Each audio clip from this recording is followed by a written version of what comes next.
The ones who have juice, snacks and plasters on demand. Always one step ahead. Which is why they also choose Energy. With savings of up to €900 per year on gas and electricity. Join today. Energy. You just know. Energy dual fuel fixed rate EAB 2443 for T's and C's rates and savings calculations. See unoenergy.ie. Suppliers pricing may change. All EABs verified and correct on the 19th of the 12th, 2024. Michael McIntyre. And then you're just depressed. Magnificent. Because there's no special days through the winter. Live at the Marquee, Friday and Saturday, July 25th and 26th. Pancake Day. How pathetic is Pancake Day? Tickets from $65.70 are on sale now. Maybe subject to fees. Presented by Aiken Promotions. You ain't shit. I wish I was 50 years younger and I'd kick your ass.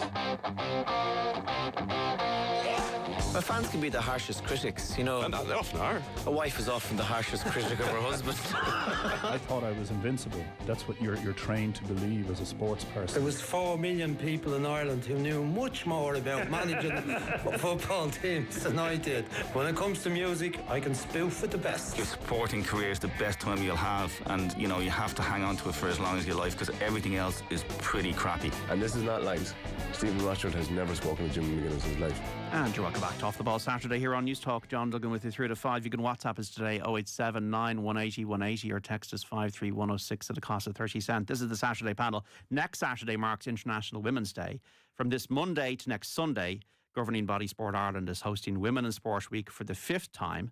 The aim is to highlight female visibility and leadership in sport. There are a number of webinars this week on coaching, officiating, leadership and supporting teenage girls in sport. In the studio to discuss it all, we've got the former Ireland Grand Slam winning rugby player and Donegal footballer Nora Stapleton, who's Director of Strategic National Governing Body Programmes and Women in Sport Lead with Sport Ireland, ex-Irish international swimmer and coach Bethany Carson, Women in Sport Manager with Sport Ireland, and Phelim Macken, former Limerick Camogie boss and current sports coordinator at Limerick Local Sports Partnership and coach of teenage girls teams. Phelim, Bethany, Nora, how are you all doing? Welcome to the studio. All good, John. Thanks a million for having us in today. Well, you're very welcome. Looking forward to the discussion. Let's just get into this week. Why is this week important, Nora? Look, we started Women in Sport Week, some time ago now. It was kind of off the back of the introduction of the Women in Sport policy, and we were keen to try and find ways to make women in sport more visible. Not just the athlete and the amazing athletes that we see across media or in competition, but all role models, whether it's your coaches, your officials, women in leadership roles, women working in sport, because sometimes they can be, slightly invisible as well. So that's why we created Women in Sport Week, and it's something now that all the national governing bodies, the local sports partnerships, everybody's really gotten on board. And it's just that opportunity to, as you already said, promote, highlight, and maybe even motivate some other females to get into that women in sport space in the different roles. So your background is Ireland women's rugby player. You played in the Grand Slam team 2013 initially. You played for Donegal footballers as well. So it's been an interesting journey for you. Yeah. I mean, sometimes you forget to look back at everything. But it has. I feel really privileged. I had a really nice playing career in different sports. Really enjoyed it. Love the teams I played with. Really lucky to have been working, 16 years in sport now, and kind of have gone from grassroots through national governing bodies with both GAA and the IRFU, and now I'm with Sport Ireland. So I feel, it's a really nice mix there of the playing and the working career. And now I've kind of gone into a new chapter where I'm a mum of three crazy boys, age 5 and 3 and 3. And I know I have a bit of a wild life trying to tame them. I'm just off the GAA pitch for the GAA nursery this morning. Brilliant. And straight into this, So it's a new chapter. And now I'm beginning to experience what it's like to be a parent. And that's a massive juggle, parent, working parent. And you go into the new challenges of how do you stay fit and active. And so it's nice to be able to even bring that to the conversation now as well. Time management is key now for you. Definitely. Never having enough of it. Bethany, so swimming to me is an all-consuming sport. That strikes me as. So what's your journey been like as an athlete and as a person? Yeah, it certainly is. It's a grueling sport, but it's also really rewarding. You have to be intrinsically motivated to keep going with all of those hours in the pool. So I represented Ireland for 10 years, finished up in 2015. Got the opportunity to represent Ireland at lots of different countries, European Championships, World University Games, all of that fun stuff. And after I finished up, then I moved into coaching. I just gained so many perspectives along the years and just sort of picked up those coaching qualifications as I was going. So I was a coach at the National Centre there with Swim Ireland in Dublin for a few years. And then I was in a dual role as Women in Sport lead at Swim Ireland and coaching at the same time. Then I had my first baby and experienced the challenges of trying to coach and have a family. Very good. And then now I'm in Sport Ireland as our Women in Sport lead with as my second child now. So yeah, similar to Nora, definitely picked up a lot of perspectives along the way and the different challenges that females face at different stages of life and some solutions. And Phelim, you've been involved with AHAN, your club in Limerick, and the Limerick Camogie team you're manager of in the past as well. And you've been a PE teacher, so you've had a long journey in educating and coaching young people and young women.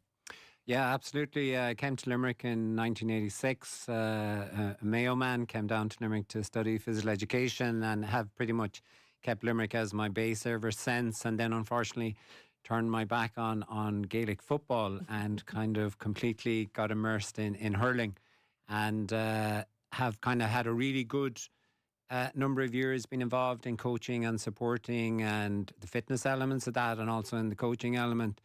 And then the PE side was also important in that, you know, you can see what you can do in PE, but for me, I suppose timing was everything. So in around 2001, 2002, we started seeing community sport taking off in Ireland, and, you know, you were seeing development officers being hired across different organisations. You saw the growth of the new sports partnerships coming in. So for me, I decided that the PE side maybe was not something I was going to have my most passion in, but looking at how to get into community sport and look at that broader context. So that took me into the sports partnership network and in coaching and education and leadership. So it's been an interesting journey, and even the journey of the sports partnerships themselves, you know, how they've grown in the different areas that we now have responsibilities for. So the person that came up with the concept in the beginning, you know, would be very proud of what they look like now, 22 years later. So role models, for example, we have so many of them now in women's sport. The 4x400 relay team were so amazing last year. Phil Healy, Charlie Maudsley, Sophie Becker and Rashida Adeleke, who's got her own individual career as well. Leading jumps jockey Rachel Blackmore, Leona Maguire in golf, Kelly Harrington, Olympic champion on 2 occasions, world champion boxer Katie Taylor. What tangible difference are their achievements making when you see what you're doing on the ground? For us, so role models they're vital, you know, and I don't know, if I think back to when I was younger, I didn't have any female sporting role models. Like, I love sport. I was pretty much head down, played whatever was going for me, and I remember growing up just wishing that I could play in the Premier League and knowing that I never could. You know, so because that's the only kind of visibility I saw, and soccer would have been a big sport for me. So we know that role models have a huge part to play, particularly in that, I guess, that pathway side of things for young girls and young boys to know that they can aspire to put on a representative jersey, whether it's your county, whether it's, you know, running vests for Ireland, whether it's swimming, whether it's any of the team sports. So we can never dismiss them, and the visibility of those are so important. But we also know on the flip side that there's a lot of girls, there's a cohort of girls that either don't see the role models because they're not looking for them because they've already disengaged from sport, and that's really sad. So no matter how much we can promote the role models, there's a cohort of girls out there where they just won't resonate with them. They've disengaged from sport, they don't think they're sporty, and they just don't see themselves in it. So that's really sad, and, you know, I'm sure we'll talk a little bit more about that. But I think, you know, for the athletes we have now, they're absolutely phenomenal. Like, and that goes to, like, yes, we can see them now, they're more visible, but the pathways are in place. You know, they grew up where they were able to get really good training from a young age. They were involved, whether it's academies or, you know, different structures like that they were working through. A lot of those women that you're seeing now who are performing on the world stage would have had that really nice pathway through as well. You hear the horror stories in the past from years ago about lack of facilities, lack of expenses, lack of mileage, lack of gear, being treated like second-class citizens. Is that something that you experienced and has changed? Yeah, like I changed the side of the pitch, yeah, I won't lie. As you know, we probably all have, but we know it still exists today. Like, I'm looking at Phelim, Local Sports Partnership would have a big role to play, and facilities and infrastructure would come their way and things like that. Same swimming pools. There's there's such a lack of those as well. So facilities, infrastructure is a big issue. And then particularly for girls, we've colleagues in work who are training their under 14 girls, their daughter's team, and they don't have toilets. They have to remind the girls to go to the toilet before they get in the car to go to the pitch. So things like that are a huge issue. Hopefully the likes of, we've new local sports plans with local authorities and local sports partnerships working together, new kind of large-scale infrastructure funds, sports capital now. When you apply for any sort of sports capital like that, you have to show that it's about making sure the facility will be used equally by boys and girls, men and women. So all these things are really important as well. But I said, I don't know, Limerick, what are they like down there? Yeah, it's the same. You're looking at, we have our small grant scheme, so we'll be looking at prioritising specific areas around female sport, about more sports being more inclusive. We look at our educational offerings, more courses for female coaches. And you're kind of looking at the broader context when you're dealing with, say, the bigger NGBs and all of that, how they support access, to playing facilities, that they don't get the worst time slots, that they get regular time slots. And then the actual very simple things, around the toilets and accessibility of the toilets, etc., in our facilities that are so essential, for females to participate and being comfortable in our sports. So it's making sure that we are, I think, Keith Wood, when they started talking about professional sport and somebody asked him, what does professional sport means? And he said, pretty much taking away the excuses. Let's bring in all the things that we are now reducing, that being an excuse or a barrier. And I think that's where we really have to strive going forward. And I think the local sports plans and the national sports policy, which the current one is up for review now, and that the new one again will really focus in on ensuring we have that equal coverage across everything. Visibility is a great starting point, but then the actions from that are the next thing. Yeah, and that's where Sport Ireland comes in. Our job is to try and help and guide the sector, so the local sports partnerships, the national governing bodies, with resources and supports of how to improve their programmes and their offering to cater for women and girls in sport. So that's what our day-to-day is about. Has male allyship when it comes to the role of women in sport improved from your experience, Phelim, and what ways can it manifest itself in a positive manner? Yeah, I think that's an interesting one, and it's a new enough concept. And had a moment yesterday with Mary O'Connor at the Federation of Irish Sports Awards, and I was literally discussing that topic with her. And we were saying that, we've had a few good examples in recent years, the likes of Cora Staunton, the likes of Fiona McHale, that all took on, coaching senior club teams in Mayo. And I suppose what myself and Mary were kind of seeing it as that it's not that tokenism. It's, you are recognising this person because of the qualities they're going to bring as a coach. It's not that they're going to do the WhatsApp group and manage the WhatsApp group and all of that. It's the coaching side. So really, being fair to the level of the coaching experience and knowledge that they will bring and what additional value that's going to bring to that coaching team. So we need more of that. We need more examples of that, and we need that not necessarily to be highlighted all the time, because sometimes, when you're looking at allyship, you're also not wanting to be patronising. So you're trying to get it on the merits that you're there for, and that's something that hopefully will grow.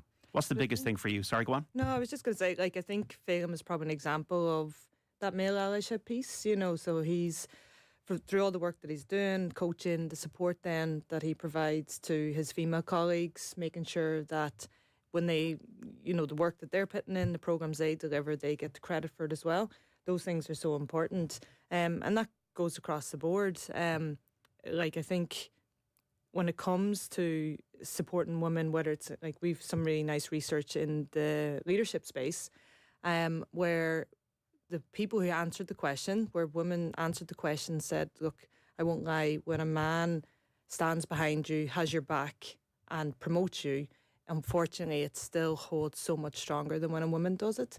So there's still this kind of perception, that leans more towards the men when it comes to leadership roles, and what they say means more. And then for women to be able to say, actually, I'm progressing further when a man promotes me, because people hear his words sometimes over a female word. So it's really disappointing, but it also highlights such an importance for men when they're leaders or when they're supporters of women's sport. It just really helps accelerate things, and it really brings that level of equality through faster. When it comes to, say, the challenges and the issues that are at the forefront of your mind when we're talking about the jobs you're doing around Sport Ireland and women in sport, what are they? Well, the big one at the minute that we're trying to work on is the teenage girls' participation. So a couple of years ago, we did some research. It was the Girls Get Active report, and it looked into trying to figure out what motivates girls to be active and what are the challenges. And from that research, the girls gave us some really useful guidance and came up with like 8 key principles to how to engage teenage girls. And that's where Her Moves was born, which is the systems-wide campaign that Sport Ireland has designed, but it's supported by the local sports partnerships and the national governing bodies who drive it out and create. They've been working so hard since it was created to come up with new and exciting ways to cater for teenage girls in sport.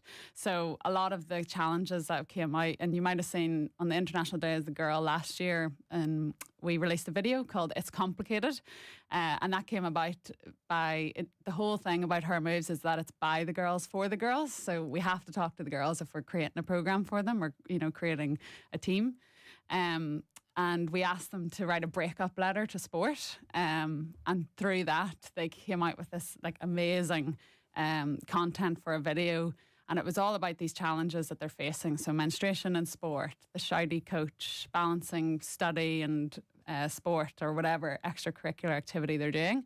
And it's just a very different experience for girls, and that requires a tailored support. So that's what Her Moves is all about. It's trying to kind of redefine what sporty looks like. Like even myself as a young girl, like the young mind is so strange. Like I just never thought I was sporty, because I came second in sports day every year, which is hilarious because a lot of people would be happy with the silver. But I was even just looking up at my older brothers who were getting gold every year. And I was like, oh, I must not be sporty. It just must not be my thing. And we all did gymnastics. My big brother is Rhys McClanagan's coach, Olympic champion. So, I had him above me doing gymnastics. And I was like, oh, I'm not as good as Luke, so I must not be sporty. And then all of a sudden, completely by accident, fell into swimming. And that was my sport. I was really late to swimming, like as a child learning to swim. I remember in primary school, a boy in my class laughing at me at how bad I was.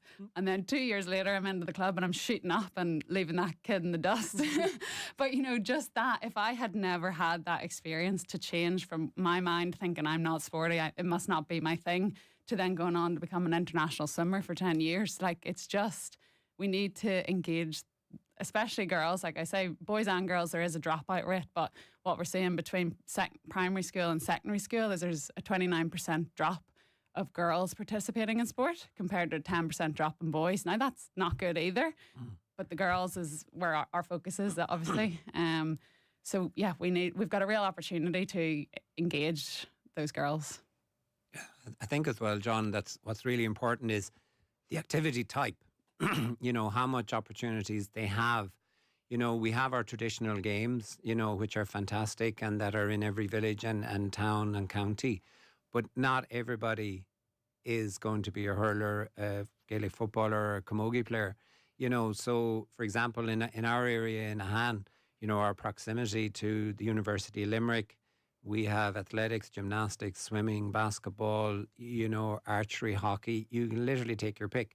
But if you live in a very rural community, your option may only be Gaelic games or maybe basketball, So it's how do we look at other offerings that cater for teenagers, that will have them being physically active, but that appreciation of what is being physically active. And I was just telling the two lads outside, when I got the train up this morning, I was sitting beside two girls who were coming from Cork, and they were both studying for the Leaving Cert on the train.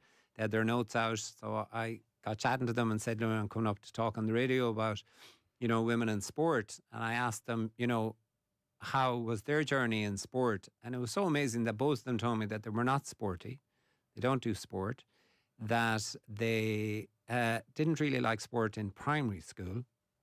But yet, as the conversation went on, I found out that they swim, that they walk, and that they occasionally go to the gym.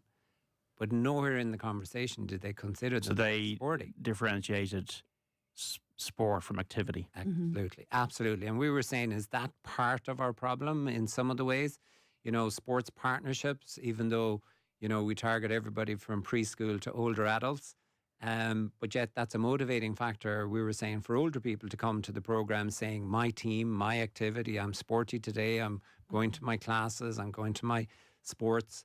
So it's trying to find that balance where we're able to ensure that, you know, teenage girls feel that they belong in that activity type and recognize it for what it is, whether it is sport or physical activity, but it's also, you know, looking after their health and well-being. Yeah, I think it's like you can't move away, and you don't want to move away from the competition aligned structures, but it seems to be that young girls, especially coming through, when they think of sport, they think of winning, they think of being part of a team or running a race, or that there's an outcome at the end of it, and that they don't have that level of interest, or when they have other things that they're interested in, they feel that they have to pick one or the other.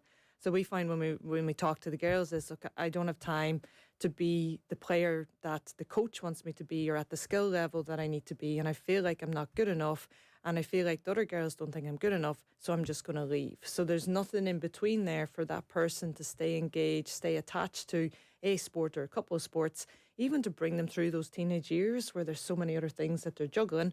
And then by the time, you know, they hit college, they start to find their new interests and they can keep going at it. But Her Moves is a massive campaign for us. It's going really well. It's really visible.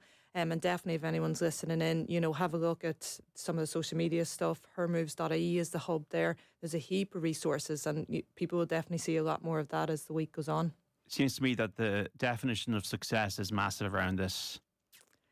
In what way, John? But just like that maybe from what you're saying is that if people don't feel they're a success, and what is the paradigm for that, then they don't feel, well, you know what, I might just quit this. Yeah, I think it's more if they don't feel they're good enough, you know, and every sport's very, very different. But a lot of our sport, like a lot of the engagement in sport when people are young, as kind of Phelim outlined there, tends to be more the team-orientated sport. And so if you're feeling like you're not good enough there, or if you're not selected, you know, and we know that, and coaches will be listening saying, but how do I play everybody? And, you know, we still want to try and get to the final. We still want to pick up points, and the girls don't like losing every week if I just keep rotating players. So, like, all of those are challenges. But, you know, is there a philosophy that coaches should adopt at the start of the year that everyone buys into, that everybody gets a certain length of game time? You know, and when people buy into that, there's kind of more of an acknowledgement and acceptance. Or are there other activities that you can include for the girls that might not get as much time on the pitch as others, but they still feel like they're part of a team? Because girls love feeling part of the team. They're really sociable. Like we all know, we've all coached them. They definitely like to talk more. They definitely show up to training to see their friends, sometimes more so than to what they're going to learn on the pitch. Some of them. Others are dead on, you know, it's what's happening on the pitch or the court or whatever it might be. But it is about trying to cater for both. And look, we're trying to work with a lot of the national governing bodies. But for example, the LGFA have a really nice Her Moves program that they're piloting at the minute. They've done a lot of research with the girls, asking them what they'd like the game to be, and they're planning to come out with an app, hopefully, that the girls can use. So it's going to be interesting. Okay, Saturday panel, we got Nora Stapleton, Bethany Carson and Phelim Macken speaking about Women in Sport Week. If you want to get in touch, there are people getting in touch, 0879 180 180 on WhatsApp, 0879 180 180, and you can also text us 53106. Off the Ball Saturday on News Talk, and this discussion back after the news. Follow at News Talk FM on Instagram for the latest videos from our presenters, reporters and team behind the scenes. News Talk. Conversation that counts. Windy, rainy, cold. It's winter in Ireland, so it's always a day for the fire. Get cosy with long-burning, carbon-neutral Willow Warm briquettes. Find your local stockist at willowwarm.ie.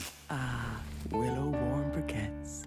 Go green for good on News Talk with Repack. 3-bin waste segregation system might sound like a load of rubbish, but if you own or manage a business in Ireland, it's something you need to have by law. Thankfully, at Repack, we're here to help you get your 3-bin waste segregation system up and running in your workplace. It's easier than it sounds, and not even a bit rubbish. Email us, call us, or visit repack.ie today. Go green for good on News Talk with Repack, proudly supporting a circular economy.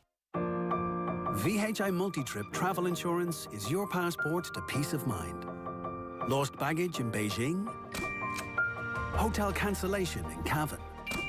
Sprained ankle in Auckland? You're covered wherever you go. Buy VHI Multi-Trip online today. Terms and conditions apply. VHI Healthcare DAC trading as VHI Healthcare is regulated by the Central Bank of Ireland and is tied to Collins and Insurance Europe Limited for VHI Multi-Trip Travel Insurance. Sky Mobile is finally in Ireland, and now everyone can expect more. Like being able to change your plan whenever you like. And unlike most networks, with Sky Mobile you'll pay less once you've paid off your phone. You'll even get rewards, the kind you'd only get from Sky. So don't settle for less. Search Sky Mobile and make the switch today. Expect more with Sky Mobile. If you smell gas at home or on the street, don't ignore it. Open windows and doors. Don't smoke, vape, or use a naked flame. Don't unplug or switch anything electrical on or off. Turn off the gas at the meter. Then, no matter who your gas supplier is, call Gas Networks Ireland on 1800 20 50 50. Visit gasnetworks.ie to screenshot the safety steps, save them to your device, and share with friends and family. Let's have a look at the replay. She sits on the couch, pulls out her phone, and just like that, she's in with a chance to win. Cadbury wants you to become a supporter and a half and be in with a chance to win great prizes. From VIP football experiences to signed jerseys and a cash prize. Just visit cadbury.ie to be in with a chance. Cadbury, proud supporter of Irish women's football. Terms and conditions apply. No purchase necessary. Exclusions apply. All together now. Music, art, food and wellness festival returns. August bank holiday weekend, 1st to 3rd, Curramore Estate, County Waterford. With Fontaines DC, Nelly Furtado, Bicep, London Grammar, CMAT, Wet Leg, plus many more across 18 stages. Tickets from €265 are on sale now. Maybe subject to fees. Over 21s, subject to licence. See alltogethernow.ie for more details. How about we take a spin after dinner? Just the two of us. Oh, yeah. That sounds good. And then maybe we... Yeah? Then maybe we pick up the kids from Granny's. Yeah, they've training in the morning. With Volkswagen's dual-drive plug-in hybrid range, you can switch modes seamlessly. And with an electric range of up to 142 kilometres, you're ready to switch to any mode. Search Volkswagen e-hybrid range or visit your local dealer. Volkswagen. T's and C's apply. Real-world driving experience may differ. On 106 to 108 FM, on the News Talk app powered by Go Loud and Smart Speaker. This is News Talk, your IMRO National Station of the Year. It's 2 o'clock. Good afternoon. I'm Bethany Carson. Vladimir Zelensky has landed in London ahead of a summit of European leaders tomorrow. The Ukrainian leader is set to meet with Britain's Keir Starmer at Downing Street following heated exchanges with Donald Trump at the White House yesterday. President Trump has called his Ukrainian counterpart a big shot, accusing him of gambling with World War III and being ungrateful. The delegation from Kyiv left the White House without signing a crucial minerals deal. Ukrainian MP Maria Metsveneva says that Mr. Zelensky has the full support of his country. The heated conversation and the way it was done was, of course, upsetting. And we are so thankful and we're standing behind our national leader, President Zelensky, for being strong and giving arguments. 3 men have died in road crashes in the past 24 hours. Last night, a motorcyclist in his 60s was killed following a collision with a car in Glenageary, County Dublin at around 8:15. Meanwhile, a teenager and a man in his 20s were killed in a crash in Gortahork, County Donegal, where the car they were in hit a gable wall of a house. 2 others, a teenager and a man in his 20s, were taken to Letterkenny University Hospital with serious injuries. Pope Francis is still wearing an oxygen mask after suffering a health setback yesterday. Vatican sources say the 88-year-old is still not out of danger and his clinical conditions are still complex. The pontiff was admitted to hospital 2 weeks ago with pneumonia. Reporter Lisa Holland is in Vatican City. Today, Vatican sources are saying the Pope woke up. No further medical crises have happened since yesterday, but he is still undergoing what they're describing as non-invasive ventilation. But it obviously gives you a sense that yesterday was quite a worrying moment. That's it for now. We'll have more at 3. News Talk weather. Thanks to Ryanair. Fiesta, then siesta this summer with Ryanair's low-fare flights to Alicante, Malaga and Faro. Mainly cloudy and dry today with some nice bright spells. Temperatures between 7 and 11 degrees. Now you're up to date on News Talk. The Saturday panel on Off the Ball. This is Off the Ball Saturday. John Duggan with you 3 to 5. Crystal Palace 3, Millwall 1 in the FA Cup 5th round. It's Preston 3, Burnley 0. That game at Deepdale is a result. In the Championship, latest scores: Blackburn 0, Norwich 0, Leeds the leaders 1, West Brom 1, and Oxford United 2, Coventry 3. You can WhatsApp us 087 9 180 180. This is the Saturday panel, part 2. We're continuing our discussion on Women in Sport Week, hosted by Sport Ireland. A number of webinars taking place this week on coaching, officiating, leadership and supporting teenage girls in sport as we approach International Women's Day next Saturday to increase visibility and participation of women in sport. In the studio to discuss it, we have the former Ireland Grand Slam winning player in rugby and Donegal footballer Nora Stapleton. We have Bethany Carson, Women in Sport Manager with Sport Ireland, former international swimmer and coach, and obviously as well Nora is involved in Sport Ireland as Director of Strategic National Governing Body Programmes. And also Phelim Macken's here, former Limerick Camogie Manager, current Sports Coordinator at Limerick Local Sports Partnership and coach of teenage girls teams. So we just have a few texts in here as well coming in. There's a great opportunity coming soon for the GA, Camogie and LGFA to merge. The government needs to link all its funding to equal access and completely transparent, equitable sharing of resources. 100%. You know, I think the GA community, you know, aspires to be that community. You know, they talk about being the central component in every community. So this is the greatest opportunity for it to make it one. And then, you know, there are going to be challenges with it in relation to volume and access and pitches, but I think it's the perfect time now to look at how to address that and to bring them in under the one, because there is so much knowledge in all 3 units that one single unit will benefit greatly from all of that. Another text: I think paddle courts should be in all girls' schools, appeal to so many and a fun way to keep active. Well, I haven't played it myself, but paddle came down and helped out at an event we were running there recently. Bethany was at on stage. But I suppose it's more like paddle is a sport maybe they didn't have access to before. It's about that thing of trying something new. And it's probably not necessarily the paddle court. It's more that the girls have a smaller version of paddle that, you know, the ball, does it move a little bit slower? The court's smaller. They're still hitting something over and back over a net. And I know that might sound really degrading to tennis and maybe to paddle itself, but it's more so that we can be really creative as to how we get girls active. And just what's really interesting about that is girls utilise spaces differently. You know, there's some research that we've seen about playgrounds, for example, and schoolyards.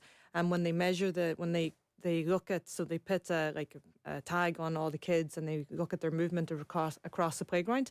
Boys use the playground a lot more and in different spaces than the girls do.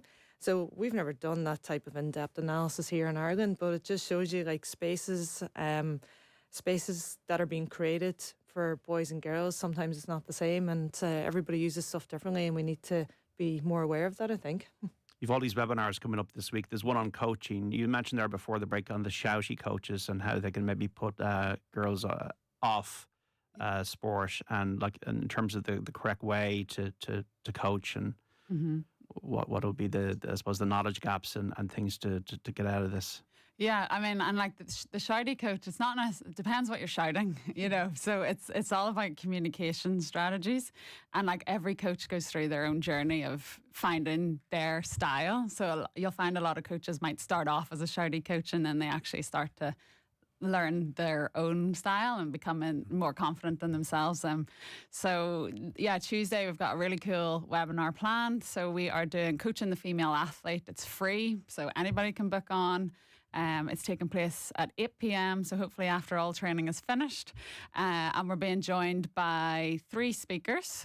So I'll be hosting it. And then we have Danielle Logue, who's performance nutritionist at the Sport Ireland Institute. We have Sarah Jane Cullen, who is a physiologist at the Sport Ireland Institute. So they are dealing with Olympic athletes, high performance athletes day in, day out for years. So they've got heaps and heaps of knowledge. And then we've also got Mark Keneally, who is Athletics Ireland's endurance lead and also a 2012 Olympic marathon runner himself. So loads of intel to get from them. We're going to be looking at RED, so relative energy deficiency in sport. It's a big issue in females, but it can affect males as well. So we're just kind of raising awareness about that, red flags and strategies in terms of the coach and what to look out for and how to signpost. And then that kind of feeds nicely into body image, about the coaches, like communication styles around that. Like even myself as a swimmer, I had a really positive sporting career. Like I didn't thankfully have any eating disorders or any issues with my health.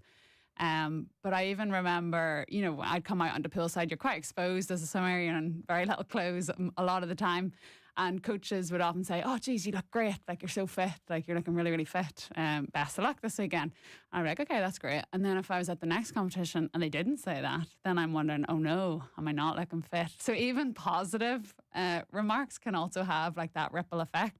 And it's just about learning like those cues and how to communicate and kind of focusing on what your body can do. It's not about how it looks. The whole look good, feel good, compete good is not a narrative we really want to use anymore. We just want to look at what your body can do and appreciate it for what it can do. So we'll have some really interesting discussions on Tuesday evening. Join us, please. And I think just to add to that, I suppose one of the best developments in recent times, particularly supporting our work both in sports partnerships and national governing bodies, is research. You know, so we're very fortunate in Limerick that we have the physical education and sports science departments right beside us where we're based. And it's about linking in with them to get research to kind of underpin our thoughts and then looking at how that might leverage funding then because you're evidence-based. But that equally then has transcended into the coaching side.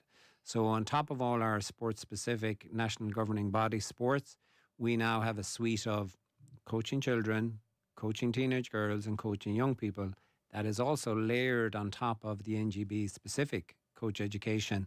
And that then really upskills the coaches on that one size doesn't fit all.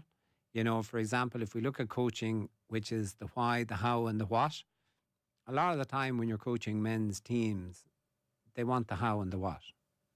They don't really focus too much on the why. Whereas if you're coaching a female team, they want to know the why.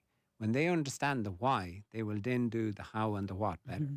So like when we bring coaches into female sport who have only ever coached male teams, one of the things they'll start asking after a couple of weeks is, what's with all the questions? You know, but the questions are so important for the female players to understand what we're trying to get through here. And they really then have a greater appreciation for the how and the what because they understand the why. And it's important for the coaches to know that and get into that space of knowing that because you are a player or because you only coached male teams, this isn't necessarily going to just transcend as easily into coaching female players because they have different motivations. What was your own experience as Limerick Camogie coach? Oh, very similar. You know, I suppose I came up through starting out in Ahan particularly. I was the fitness coach, so I had the good fortune to work with excellent managers and coaches like Emma Meskel and Liam Sheedy and Joachim Kelly, you know. So you were kind of getting that understanding of where the coaching was moving. That was late 90s into the early 2000s. And then obviously with the physical education background, when I then started working in with female teams, it was being able to bring that balance of my PE background into what I learned then on the sidelines and also the coach education courses. So I think a lot of the times as well, there was a lot of gratefulness from female teams that actually somebody was going to come and coach them, you know, which was also probably not the best way for them to be getting teams. They take coaches because they're just happy for somebody to come in. I remember looking to get a management team one time, and I asked 14 different people to come on a management team for a female team, and it was just such a challenge. And a lot of the times it was because people weren't comfortable, maybe, to be able to coach in the female space, and they'd only ever known the men's space, and then felt that maybe we won't be able to develop the players as best we can, and the shouty coach and the behaviours and all of that, you know, how will we manage that in that space? But coach education has changed that, you know, and it's not just the NGB specific coach ed, it's the additional where we're looking at how it is to coach young people, how it is to coach teenage girls, and how it is specifically to coach children, and getting that layered approach. I was just going to add in, I think what Phelim probably also highlighted there is in the past we have seen a lack of female coaches. So obviously it's a key pillar of ours. We've seen a big change in the last number of years. So there's an increase in the number of women who are now doing coaching courses, particularly at the intro level and the level 1. So that number is going up, and it's getting closer to the 50-50. So now when you go down, like as I mentioned, I was down, you know, this morning, it's boys and girls all out playing, and it's probably 50-50 between the mums and the dads who are out coaching that age group. So we're seeing at the younger ages, you know, it's more equal in terms of the number of female male coaches, especially the increase of female coaches doing coaching courses. What's really missing is the number of women and high performance coaches. So Bethany talked about how she unfortunately dropped out, you know, for that period of time when she had kids, because it takes a lot to be a high performance coach as you kind of come into parenthood. We probably haven't changed how high performance coaches deliver and work in terms of the amount of time that they have to give. And that's something that we're trying to look at as well, whether it's shared high performance roles and things like that. But it is an area we'll look at, because the percentage of women in high performance coaching in Ireland is probably around 13%. So it's quite low. When you were an athlete playing rugby, playing Gaelic football, was it all male coaches? I had all male coaches, yeah. Until one of my most memorable female coach was when I went and played with the Barbarians. So just finished with Ireland, and I was just, you know, feeling a bit useless, as you do coming out of a bad tournament and things like that. And, you know, you're not sure as to how you were as a player at all. And then the opportunity to play with the Babas just came, and I felt really lucky. It was the first time the Babas had played an official match, and anyway, we got together and went off and played, and Giselle Maher was the coach, and she just blew me away. She was absolutely amazing. How she motivated the team, like obviously, you know, her knowledge and stuff, the sport was, you know, there was nothing to question there. But it was more around how she was able to get a team of strangers from all around the world, some who didn't some who didn't speak English, all in the same wavelength, to be able to go out and play a match coherently together and to understand calls and things like that. But just everything, I was hooked on everything she said and did. And she was phenomenal. But no, unfortunately, I didn't have too many. But I just hope I haven't forgotten anybody now through the teams. But there's a good few teams there that I guess I would have played with. So we have other webinars this week, and we've got an Accelerate Action event on Friday at the campus in Abbottstown. Bethany, 100 women in sport leads with keynote speakers. I suppose there's a growing space for leadership. I think, the obvious one is Sarah Keane, is the OFI president, who oversaw the greatest ever Olympic cycle for Ireland in Paris. Yeah, I had the pleasure of working with Sarah for 6 years in Swim Ireland. So yeah, Friday we're having an event on the campus. It'll be like, we've got a really nice, strong women in sport network now that Nora had started building many years ago, where we have this lovely mix of local sports partnerships and national governing bodies coming together a couple of times a year to work together on the same challenges in terms of around women in sport. So yeah, this is one of these key occasions where we get to gather again, and we've got something exciting planned that you'll just have to wait and find out. Yeah. But we will, the number of female CEOs still quite, maybe it's 30% now across sport in Ireland. Yes. The local sports partnership's very different. It's about 50-50 in terms of the role that Phelim has, and so there's 29 of those across the network. But the number of women in leadership positions is increasing, and we've seen a huge change there, especially at board level. When the policy, so we talk a lot about the women's sport policy, obviously that helps shape a lot of what we do. But when that first came out in 2019, we had about 24% of boards were made up of females.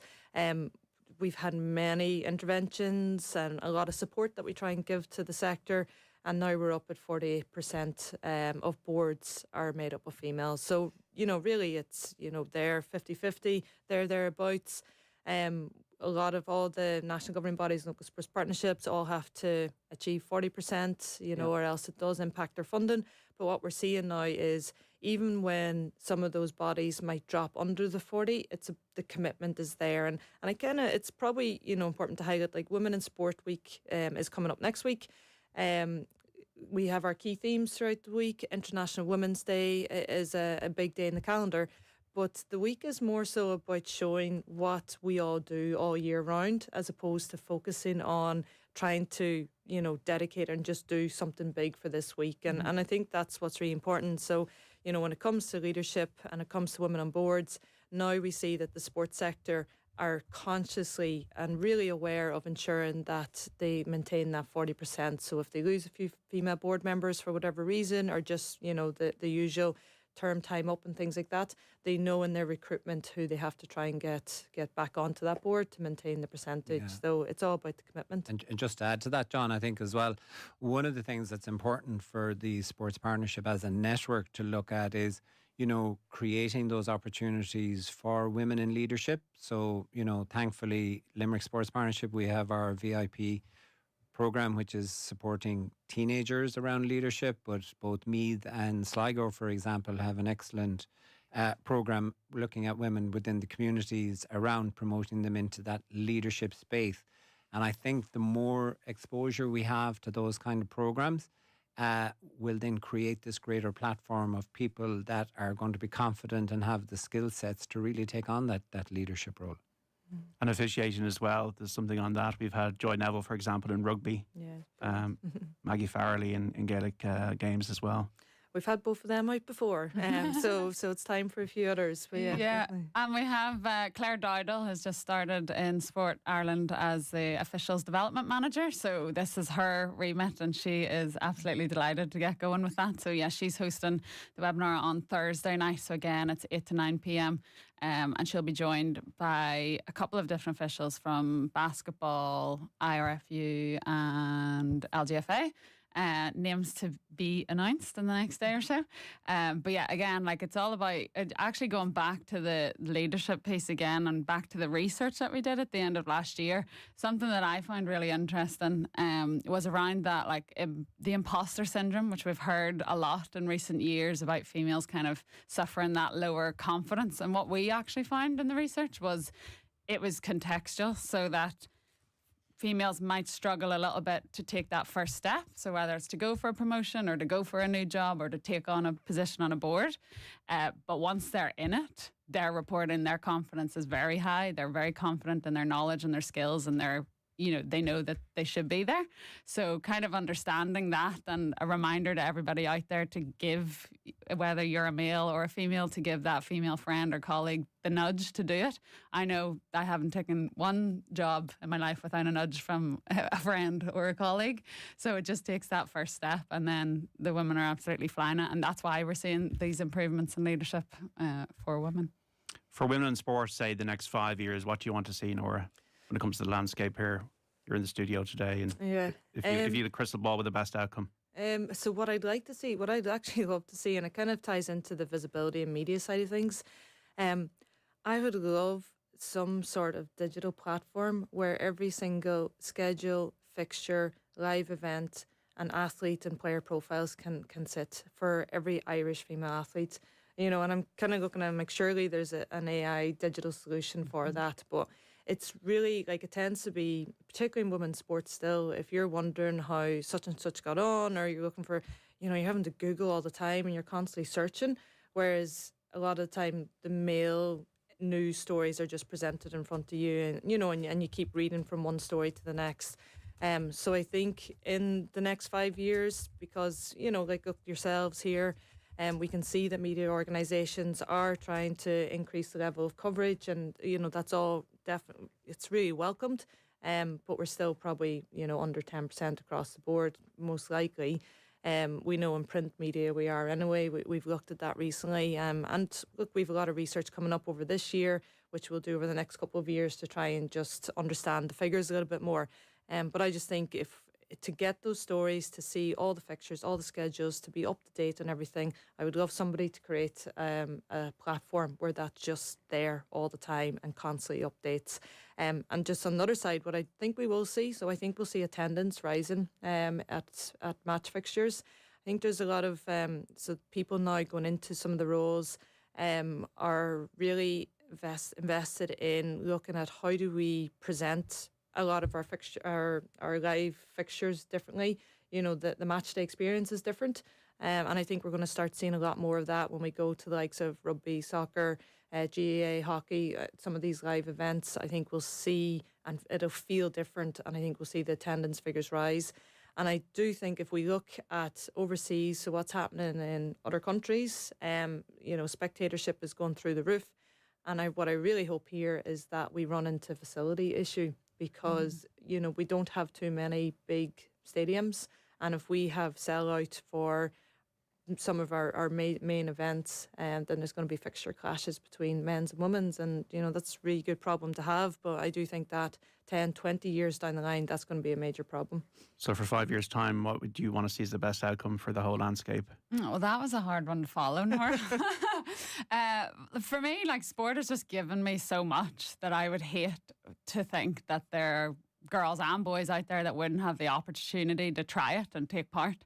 So I'm hoping more variety, so that we can cater for, like, especially if you look at the population right now in Ireland, we've got more teenagers than we will have for probably the next 35 years based off birth rates and projections. So, like, it's a real opportunity to get it right and to engage those teenagers. So for me, I'd like to see that area really improve in terms of what we can do to cater for teenagers better and how we can offer more opportunities to them. For you, Phelim? Oh, it's very similar to the 2 points already made, but I suppose that emphasis on, you know, Benny Cullen, who is Head of Research and Innovation in Sport Ireland, has a really good session that he delivers using Lego, where he looks at the various demographics and their participation in sport and physical activity.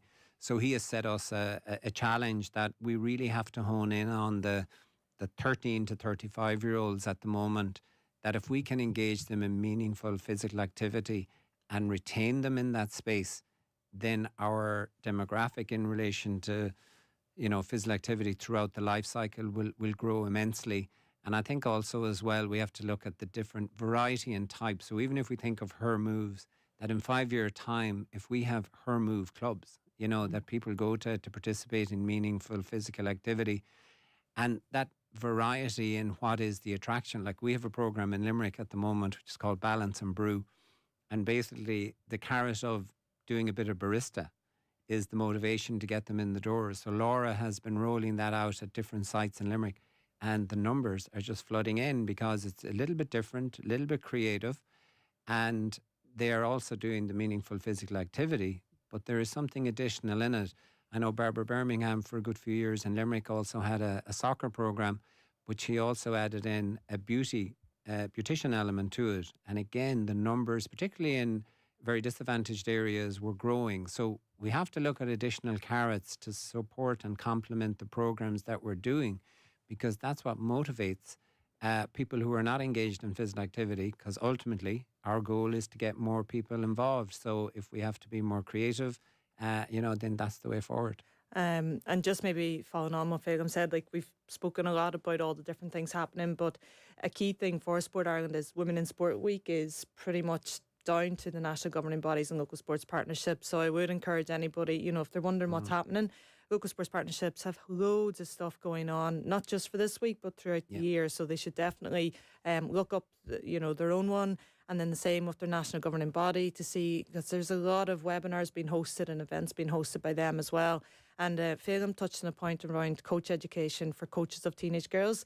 So there is a coaching teenage girls workshop that is rolled out as well by the national governing bodies and the local sports partnerships. So again, coaches of teenage girls, if they're wondering what that is, they just need to probably just get in touch with their own sport, and they'll find out more information about that. Just recently, there've been a couple of incidents that have been controversial. So in Australia, a presenter called Marshy Sheargold on radio station Triple M parted ways with the company after he said the Matildas players, the Australian women's soccer team, reminded him of 10-year-old girls and implied that the matches were boring. We also had a kind of an exchange on TalkSport with Adam Brazil saying that the Manchester United women's team was not as important compared to the bigger picture. So do you still feel that in the world there is a barrier when it comes to how women's sport is spoken about and labelled? Unfortunately, by some, yes. And I think those two comments, like, they made a lot of big headlines, and like, it's rude, disrespectful, just really not necessarily about the sport either, and it's kind of their probably wider views or societal views as well, perhaps. And I think, you only have to remember the Matildas and the World Cup and the full stadiums and the buzz that was there, and just the sheer, like, what they brought to the nation and the nation behind them. So I think it's really sad that, like, for some individuals, that they can lose sight of that really quickly and revert back to those kind of comments, and the same about the one Man United. And it's fair to, and I think the other reporter did well to call it out and say, well, I'm interested, so it's, I think when you're put behind a microphone and you're asked, to give your views, you have to remember that you're speaking to not just your pals nearly, or a small cohort of group. I think it's much wider than that, and you're speaking to a full nation of people who are listening in, and that you have to remember that, I think, and you have a bit of responsibility and a duty to remember that when you do have an opportunity to get behind a microphone. Yeah, and like, even if you look back at the Olympics last year, what almost impressed me more than the medals was the way the athletes spoke. Their stories, like the messages that they were giving to the people on the other side of the camera. It was really inspiring stuff about keeping on going through challenges and setbacks, and that's the sort of messages we want to hear. You can do all of the education and the raising of awareness you want, and there's still going to be some people that have these silly opinions and bad communication. But I think the more it's challenged, the more people will listen, and we're going to have to move. We're moving in the right way, and I know team sport in terms of females is almost in infancy still compared to the males game, and the depth is going to keep going and continuing, and you just can't argue with it. Like, these are just people that have silly opinions. I would say a lot of people, when they're watching that 4x400 team, weren't thinking of the gender of the team, they're thinking of the merit of what they achieved. Yeah. Oh yeah, and I think social media, unfortunately, has kind of created that kind of environment. Like, if we think of even the negativity towards Ursula Jacob when she was commentating on Gaelic games, we've had people in Limerick, unfortunately, thinking that the growth of the girls' game in Treaty is impacting negatively on the men's game, and people just start this commentary on social media, and then other people then go, oh right, that's why they're not doing well, which they're not even related. So we unfortunately have to block out the noise, and then we have to champion those that are so good and so competent in commenting on our games, be they male or female. And that's something that we need to get used to, because there are more and more people now that have that skill set, that are very capable and competent, and that's who people tune in to the sports programs to see and hear. I think as well that's when, where you need your male allies to speak out and to challenge other men and their views, because it happens behind and off camera, behind closed doors, off camera, where they will. So you need that to happen on air, where it's, you've got your male champion, your male ally who's sticking up for the women's game, which we've seen loads of good examples of. But I think that's when it becomes really powerful. Yeah. You're from Ahan, so, well, obviously you're from Mayo, but you're probably an honorary citizen of Ahan. So the Morrisseys are big down there, Dan and Tom. All Ireland winners. Absolutely, yeah. There's a lot of Morrisseys. There's Paddy as well, who's actually sunning himself out in Perth at the moment. So they would have been, I suppose, real ambassadors in the club growing up. They were probably some of the first players to really become addicted to the gym, and seeing the complement that the gym can play in their development as hurlers. So, we've two fantastic role models now in Dan and Tom in relation to the motivating of our younger players coming up and them sharing their time. And obviously, Limerick has been on an incredible journey of success, from hurling. But I think as well, if you look at it, when those lads, particularly Dan, broke into the Limerick team, they weren't flying, but it was his diligence and his resilience in relation to his work ethic that he then went on that journey where they have multiple All-Stars and All-Irelands. But I think as well, we were talking about role models earlier. Limerick hurling is on a high, obviously, so they're really capitalising on that. More and more kids want to play. There's, the jerseys, they're all turning up in the Gaelic grounds with their hurleys and their slitters and all of that.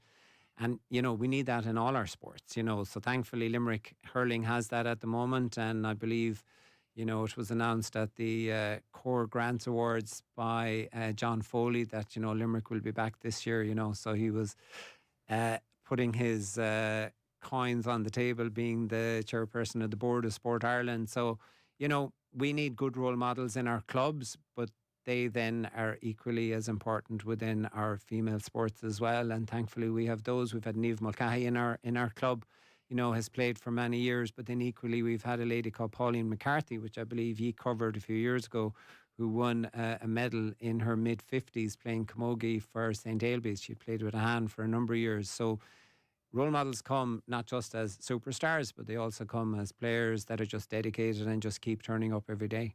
We had Nadir for Irish women's rugby after your success, and it seems that the team is back now and the structures are a bit better. Yeah, I think they are. I think we would have seen that last year. Just some of the results, obviously beating New Zealand, just huge occasion for them.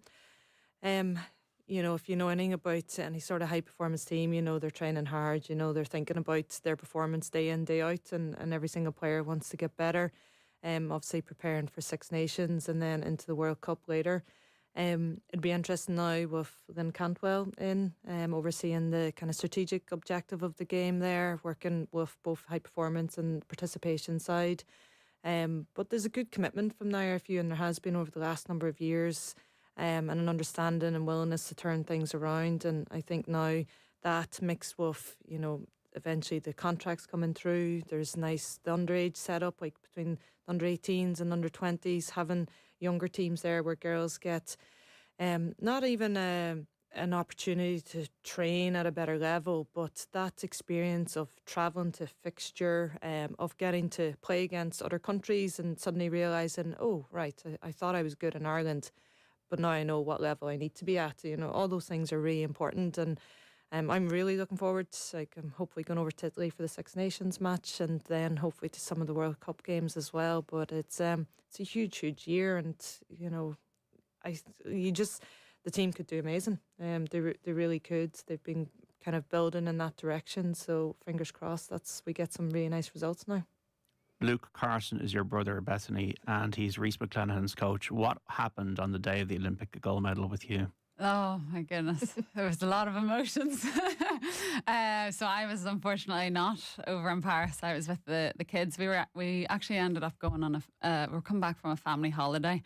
It was too much to try and squeeze Paris in there as well. But we were in the airport in Faro and all crowded round my phone because of all the screens that were there. Gymnastics was not on one of them. So there was about 10 of us crowded round my phone, and I was holding my youngest Zach, and I would say he was close to going to hospital. I was squeezing him so hard. I couldn't sit still. The nerves were through the roof. Just wanted Rhys to do a clean routine. We didn't care about the results, just as long as he could show, what he's made of. And he was just phenomenal. It was amazing. We screamed the whole airport down, and I woke up the next morning feeling like I won a gold medal, and I think most of Ireland probably did. And yeah, just seeing Luke as well, the relief on his face, like it is a relief, I think, for a lot of athletes, because they know that what they're capable of. Like Rhys knew in Tokyo what he was capable of, and it just didn't pan out that way. So just to see it, like it was like a fairy tale. You're waiting 3 years for a minute?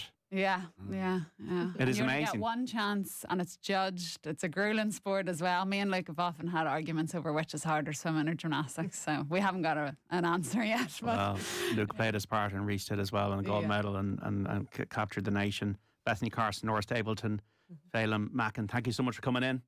giving your insight, and let's hope women in sport goes from strength to strength in the country. Thanks very much, Thank you, John. Yeah. This is Off the Ball Saturday News Talk. After the break, we're going to be across to Mayo, Castlebar, Tommy Rooney ahead of Mayo against Kerry in the Football League. We're back after this. The Saturday panel on Off the Ball. Screen Time with John Fardy. Action! This week on Screen Time, I talk to the creator of Everybody Loves Raymond and the star of Somebody Feed Phil, Phil Rosenthal. We look at the runners and riders and possible winners of this Sunday night's Oscars.